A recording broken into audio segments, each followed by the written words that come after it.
Good morning class.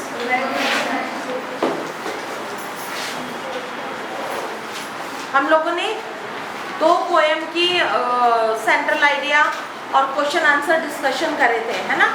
जो short answers आपके आते हैं 2 मार्क्स के, उसको हम लोगों ने दोनों पोएम के डिस्कस कर लिए थे।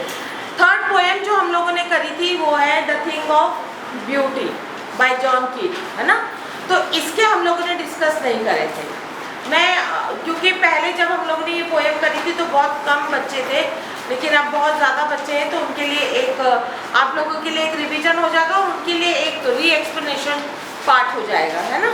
तो जब हम यहाँ देखते हैं द थिंग ऑफ ब्यूटी, इसमें हम लोग देखते हैं कि पोएट हमसे क्या कहना चाह रहे हैं कि थिंग ऑफ ब्यूटी का मतलब ये नहीं है ब्यूटी मतलब सुंदरता। ब्यूटी मीन्स सुंदरता, है ना। और सुंदरता मतलब प्यारापन, एक चीज़ जो बहुत प्यारी लगे, जिसमें सुंदरता होती है तो वो हमको अच्छी लगती है। लेकिन कभी कभी चीज़ें हमको बहुत प्यारी लगती है, भले ही वो उतनी सुंदर ना हो, लेकिन इसके बावजूद जब हमारे को वो चीज़ हम उस चीज़ से अटैच होते हैं, हमें वो चीज़ बहुत अच्छी लगती है, प्यारी लगती है, तो हम क्या कहते हैं कि ये बहुत सुंदर है। फॉर एग्ज़ाम्पल कभी कभी फादर जो होते हैं बहुत काले होते हैं, बहुत भद्दे से होते हैं किसी किसी के फादर लुक वाइज, है ना। लेकिन अगर आप बच्चे से पूछेंगे कि तुम्हारे पापा कैसे हैं, तो वो जो है अपने पापा को सबसे बिगेस्ट हीरो बताएगा बच्चा, क्योंकि एक बच्चे के लिए उसके फादर का लुक्स मैटर नहीं करता, मायने नहीं रखता है। लेकिन वो फादर जो अपने बच्चे को केयर करता है, प्यार करता है, तो बच्चा भी उनको उतना ही प्यार करता है, क्योंकि एक बॉन्डिंग है उन लोगों में, है ना। तब लुक्स नहीं होते। तो उस बच्चे से अगर आप पूछेंगे तो उसे इतना प्यारापन, इतना सुंदरपन अपने फादर में नजर आएगा। वैसे ही मदर भी सबकी मदर बहुत सुंदर नहीं होती है। अगर किसी की मदर काली भी है तो भी अगर उसके बच्चे से पूछोगे तेरी मम्मी तो काली है ना, तो उसे एकदम गुस्सा आ जाएगा। वाई? बिकॉज उसको अपनी मम्मी हर एंगल से एक परफेक्ट, सुंदर और बहुत प्यारी लगती है। हर बच्चे को अपनी माँ जो है बहुत ही सुंदर नजर आती है ना। तो this is the fact by the thing beauty give us Joy. Joy क्यों देती है हमको? उसमें लिखा है कि ब्यूटी गिव्स अस जॉय, हम लोगों को खुशी देती है। जब हम अपने पेरेंट्स का चेहरा देख लेते हैं, अगर मम्मी पापा बहुत दिनों बाद घर पे लौटते हैं या फादर टूर के बाद घर पर लौटते हैं, तो उनको देखते ही ऐसी एक जॉय हमारे अंदर आ जाता है, कितनी खुशी आ जाती है ना। तो हम लोग क्या कहते हैं कि this beauty gives us Joy. किसी भी चीज़ में अगर आपको खुशी मिलती है, उसके अंदर आपको सुंदरता नजर आएगी। अगर किसी भी सुंदर चीज़ अगर तुम्हें सुंदर लग रही है तो उस चीज़ में आपको जॉय नजर आएगा, बशर्ते तुम्हारे दिल को वो सुंदर लगनी चाहिए। सब चीज़ें सबको सुंदर नहीं लगती हैं, सबकी थिंग्स, सबके सोच विचार, सबके व्यूज़ एक जैसे नहीं होते हैं। जो चीज़ सिंपल अगर हम लोग लेंगे, अगर कोई ड्रेस तुमको पसंद आ रही है, वही ड्रेस इसको बहुत बुरी लग रही है, मुझे तो ये बहुत बुरी लग रही है, तुम कहोगे इतनी बुरी लगी ना ये ड्रेस मुझे, और वही चीज़ किसी और को बहुत अच्छी लग रही है। दैट मीन्स हमारे अलग अलग व्यूज़ होते हैं, हमारे अलग अलग सोचने का ढंग है, अपनाने का ढंग है, अलग अलग। समझ में आ रही है ना। तो इट इज़ नॉट नेसेसरी कि बहुत अगर चीज़ें सुंदर हैं तो ही वो हमें सुंदर, हमारे को खुशी देंगी। कभी कभी कोई चीज़ें बहुत सुंदर नहीं भी होती है तो हमको खुशी देती है। और खुशी देने के लिए ज़रूरी नहीं है कि एक लड़का और लड़की के बीच का ही सुंदरता उनको प्यार देगी। नो, एक नेचर को भी देख के हम सुंदर हो जाते हैं, बहती हुई नदी को हम देख के हम सुंदर हो जाते हैं। जब ट्रेन से हम गुजरते हैं, नदी के ऊपर से ट्रेन जाती तो बड़ी खुशी से देखते हैं, वो हमको एक खुशी देती है, सुंदरता लगती है। अब वही एक्सेप्शन, कभी किसी को लगता है, किसी को नहीं लगता है। मगर आज भी हम अगर ट्रेन से जा रहे हैं और नीचे नदी बह रही तो हम जरूर से ऐसे करके देखते हैं, वो हमको एक अच्छी सी लगती है। बोलते हैं छोटे बच्चे तो करते हैं जल्दी आ नदी आ गई, नदी आ गई, नदी। टनल में से होकर जाते हैं तो वो भी हमको सुंदर लगता है, खुशी देती है। अरे टनल से सब अंधेरा हो जाता है, लाइट जल जाती है। This small things gives us happiness and the thing which gives you happiness it is beautiful, वो सुंदर। पोएट हमको यही समझा रहे हैं कि हर एक चीज में हमें सुंदरता नजर आती है। हर एक दिन जो निकल के आता है नेचर के साथ में, हर एक दिन अपनी खूबसूरती लेकर आता है। उस दिन में बहुत सारी चीज़ें ऐसी होती है, बहुत अच्छी होती है। सपोजिंग आज का दिन है, तुम्हारा बर्थडे है, तुम्हारे लिए आज का दिन बहुत बड़ा है। Today is your special day, why? Because your birthday is there. या तुम्हारे पेरेंट्स की एनिवर्सरी है, या तुम्हारी मम्मी या पापा में से किसी का बर्थडे है, तो that is a special day for you, है ना। वो दिन आज बहुत दिन, पूरा दिन बहुत अच्छा लगा मुझे, आज मुझे पूरा दिन, तो there is a beauty, why? It is associated with you, तुमसे अटैच है वो। तो यहाँ पर बहुत सारे क्यूरीज यूँ कह रही हूँ मैं, क्योंकि पोएट ने आप लोगों से क्वेश्चन पुट अप करे हैं कि आपको कितना समझ में आया है। सबसे पहली चीज तो वो ये कह रहे हैं, what is a joy forever? What is a joy for ever? क्या पूछ रहे हैं वो? व्हाट इज अ जॉय, यानी वो कौन सी खुशी है? The thing which is beautiful according to you, या तुम्हारे पॉइंट ऑफ व्यू से अगर वो चीज़ ब्यूटीफुल लग रही है तुम्हें, तो वो तुमको खुशी देगी।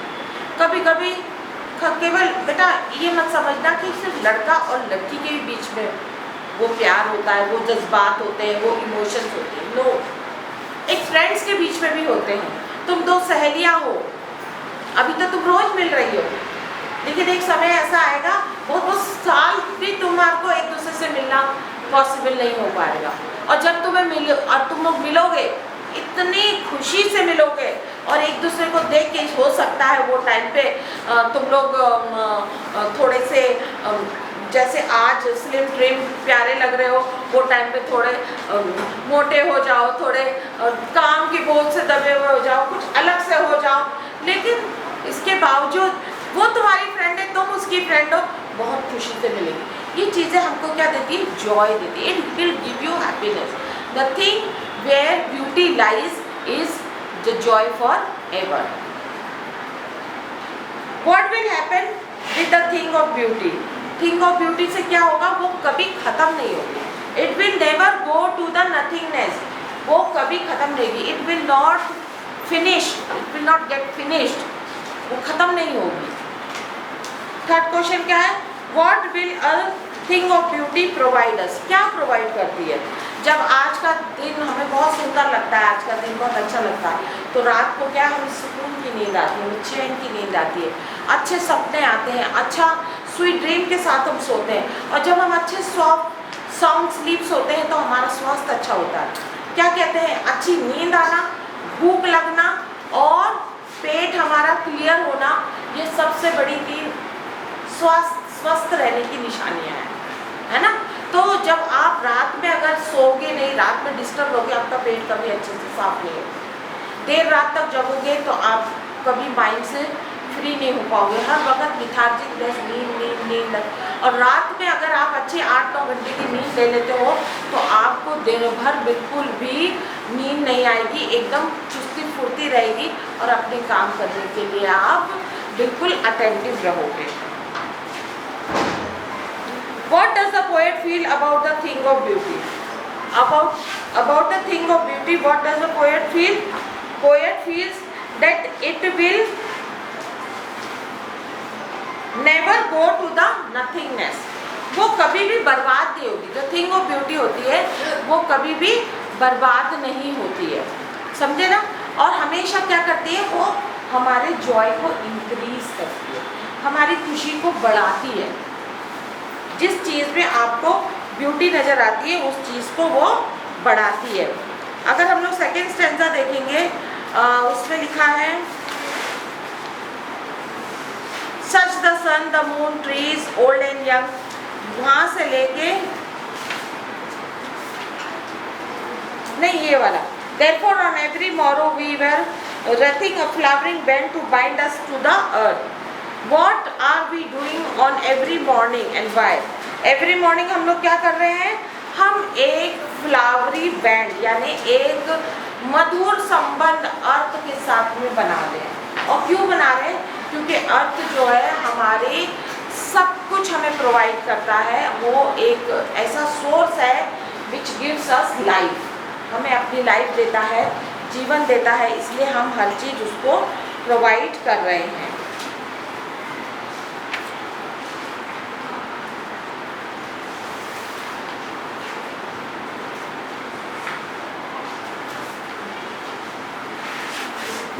अब इसके हम लोग उस पे आ जाते हैं सेंट्रल आइडिया पे। जैसे मैंने आपको बताया कि सेंट्रल आइडिया कैसे करते हैं। सेंट्रल आइडिया सबसे पहला जो शॉर्ट पैराग्राफ क्या होगा आपका, poet is been compose by this and such poet, ये वो। उसके अलावा आपको क्या करना है, पहले आप लोगों को बताना है क्या है सरफेस मीनिंग, पोएट आपको क्या बताना चाह रहे हैं और उसके द्वारा पोएट क्या मैसेज देना चाह रहे हैं वो भी आपको क्लियर करना है। चाहे उसके लिए आप थर्ड पैराग्राफ बनाइए। और पोएट यहाँ पे क्या बताना चाह रहे हैं कि ब्यूटी लाइज इन एवरीथिंग। बहुत सारे एग्जाम्पल ब्यूटी के लिए उन्होंने दिए है ना। एक तो ब्यूटी उन्होंने ये बताया कि ब्यूटी क्या है, what is beauty. First stanza में उन्होंने क्या बताया, व्हाट इज़ ब्यूटी।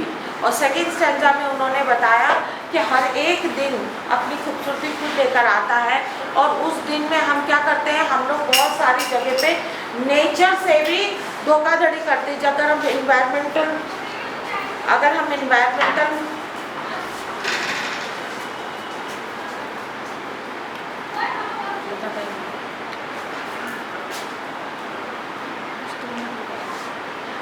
इन्वायरमेंटल वो देखते हैं, एनवायरनमेंट को भी हम लोगों ने छेड़छाड़ी करी, यानी अपने सेल्फिश मोटिव के लिए हमने क्या करा, नेचर को भी नहीं छोड़ा, फॉरेस्ट को काटा, लैंड को हासिल करा। हम लोगों ने क्या करा, फार्मिंग के लिए लैंड चाहिए तो हमने फॉरेस्ट को काटा, घर बनाने के लिए लकड़ी चाहिए हमने फॉरेस्ट को काटा। ऐसे कर करके जो है लोगों ने क्या करा, अपने सेल्फिश मोटिव के लिए एनवायरनमेंट को थ्रेट करा और उसके बावजूद भी एनवायरनमेंट ने क्या करा, इतने डार्क स्पिरिट के बाद में, मतलब इतने गलत काम के बाद भी उसने हमसे प्रेम करा, हमें क्या करा ना, हमें जीवन दिया। थर्ड पैराग्राफ अगर आप लोग देखेंगे तो उसमें उन्होंने इससे एग्जाम्पल दिया है कि sun, moon, trees, daffodils, sheep, all this thing, यानी बहती हुई नदी, आपके पेड़ पौधे, आपके बड़े बड़े छोटी बड़ी सब ट्रीज, मून, सन, स्टार्स, ये सब कुछ हमारे लिए दिया परमेश्वर ने, है ना। और इसको हमने क्या करा, इसके द्वारा वो पोएट हमें क्या बताना चाह रहे हैं कि ये सारी चीज़ें किस लिए दी गई हैं, ताकि आप इन सब चीज़ों में उस सुंदरता को देखें। और जब आप उस सुंदरता को देखते हैं, कभी वो क्या देखते हैं, अगर आसमान, खुले आसमान के नीचे लेटे तो तारों को देखते हैं, वो तारों के ऊपर कविता लिखते हैं, यानी उसमें कितना सोचते हैं वो। उन चीज़ों को सोचो, उन चीज़ों को समझो और ईश्वर ने जो आप लोगों को गिफ्ट्स दिए हैं उसका धन्यवाद करो कि हाँ, यस, थैंक यू कि आपने गॉड हमें इतनी अच्छी चीज़ें दी है और ये सारी चीज़ें हमारी लाइफ के लिए कितनी ज़रूरी है। आगे वो बोलते हैं कि खूबसूरती इसमें देखो, आगे वो कहते हैं उसमें भी खूबसूरती देखो, जो लोग सरहद पर अपनी जान दे रहे हैं ताकि आप लोग अच्छे से शांतिपूर्वक तरीके से जी सके, बेखौफ नींद ले सके। वो सरहदों पे पहरा दे रहे हैं, उनका भी जीवन आपके लिए अनमोल होना चाहिए। उसमें भी आप सुंदरता देखिए, उसको भी सुंदर मानिए और उसके अंदर भी एक ब्यूटी देखकर उससे भी प्यार करिए और वो चीज़ें भी आपको एक जॉय और हैप्पीनेस देनी चाहिए। नेक्स्ट पीरियड में हम लोग जो है पूरा नया चैप्टर शुरू करेंगे, सप्लीमेंट्री चैप्टर शुरू करेंगे।